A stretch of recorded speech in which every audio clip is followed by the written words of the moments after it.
Has anyone seen Marc? No. I mean, it's been 5 weeks. Has he disappeared? We haven't seen him on his channel since like February 24th. I don't know.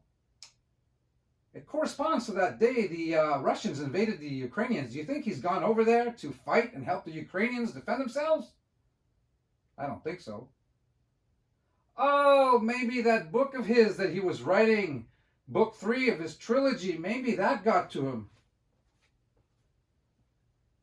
That's right! Here I am! Back on the channel to talk to you about my books. No, I'm just kidding. I'm just going to introduce my books and then get to some flesh and blood. We haven't talked about that in a while. So officially, look at that. Book 1 of the trilogy, La Justicia, Tome 1. All right, these are the French versions, but sorry. I mean, this is the trilogy now has been completed in French, not yet in English. So Tome 2, La Joute Martyre, the yellow book.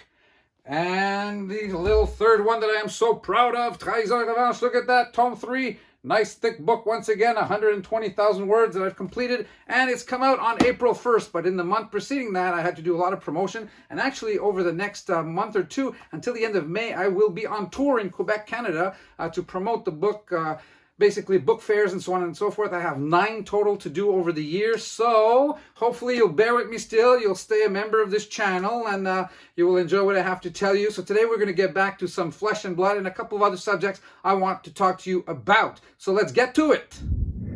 Well, all right, 3 subjects today. We will end with the presentation, like I normally do at the beginning of each month, of the Armory Kit that you can, the cards you can win yourselves by playing it at your local game store this month, Flesh and Blood.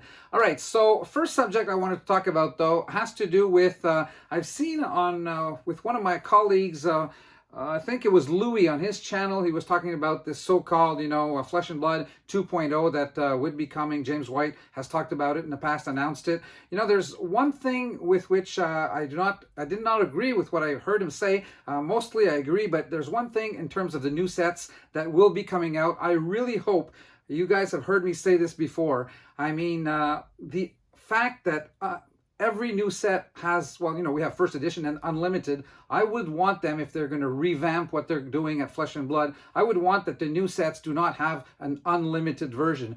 Not meaning that I don't want them to have a set that they print to demand. I mean, just don't call it unlimited. I don't know what you guys think about this, but it would be just one set. It's Tales of Arya, for example, or it's Monarch, or it's whatever set it is, but it's the name of the set. However, I would distinguish. I mean, we do have those cold foils that we really like and want to have a value, so I would just have the set. I wouldn't talk about anything to do with unlimited, just the set. However, pre-release weekend, I would have some boxes, that are identified as being first edition. I wouldn't do away with the first edition, but then again, I just wouldn't call unlimited. It would just be the name of the set, period. However, the only way to get first edition product is if you buy it during pre-release weekend or the first weekend that it comes out, something to that extent.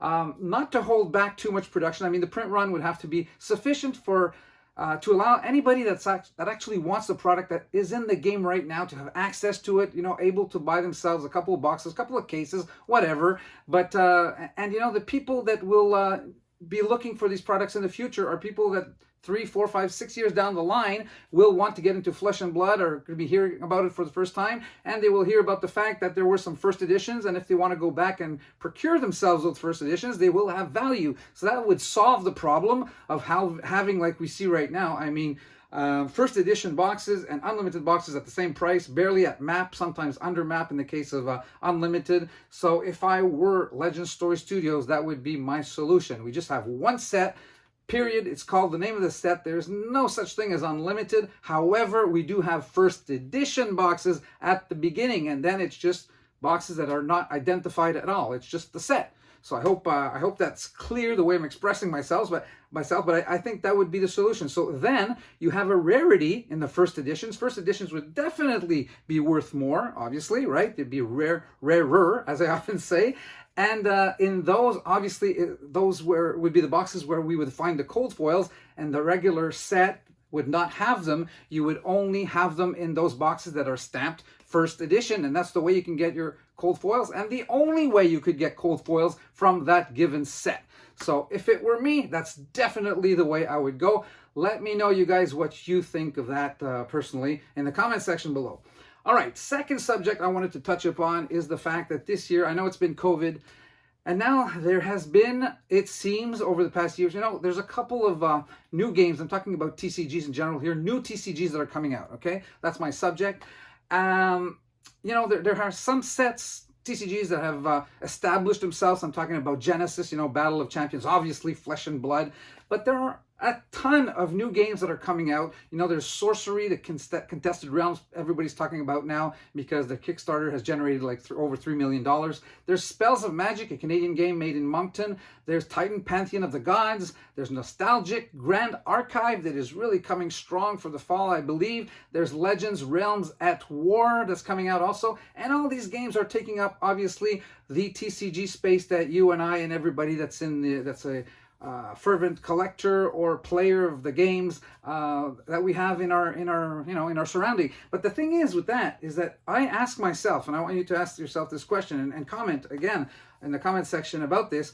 I mean, to me, there are just too many coming out for there to be a big enough player base to have all these games being played. I know you will say, okay, this is not the only time that there's been a lot of TCGs. I mean, they come and go in the past, those that weren't good enough. I mean, they just fell apart, or they just, vanished or whatever, didn't pierce the market, whatever. But I understand that. But what I also understand is that it's never been as much as now. And, people have taken advantage, I guess, of the fact. I mean, I wrote my third book in the COVID period, so it was a good time to do it, right? Well, same time, those inventors and creators of new TCGs had a perfect opportunity to get going and finalize what they had started sometimes 5, 6, 8 years back. And now they're coming out with their TCGs. So what I'm basically saying is that, yes, there has been some in the past, but never as many, it seems, as now. So if there is not a sufficient player base out there to fill that void, which personally, that is my opinion, there is not enough people that want to take up all these games. People normally, let's say you're into Magic the Gathering, Flesh and Blood comes along, oh yeah, I love that game, so let's get into it. So those are your two games, but are you really going to get involved in Magic and Pokemon and Flesh and Blood and Spells of Magic? And, are you really going to be playing 8 TCGs? I don't know. Not me. However, there is some hope.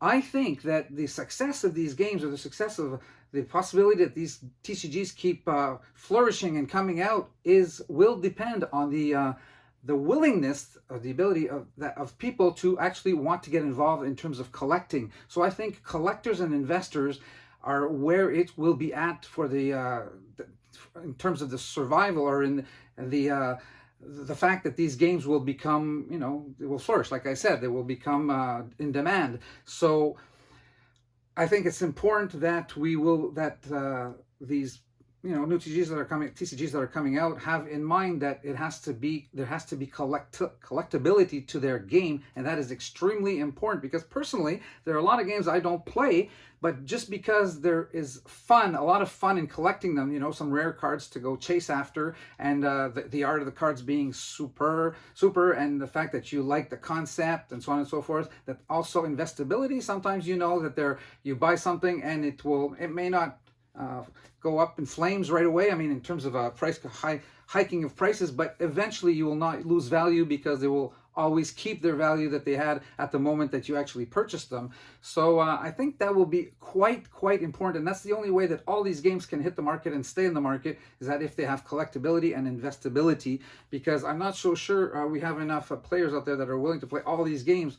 Maybe I'm wrong. I'm just giving you here some food for thought, my opinion, and I'd like to know what you think about this concept.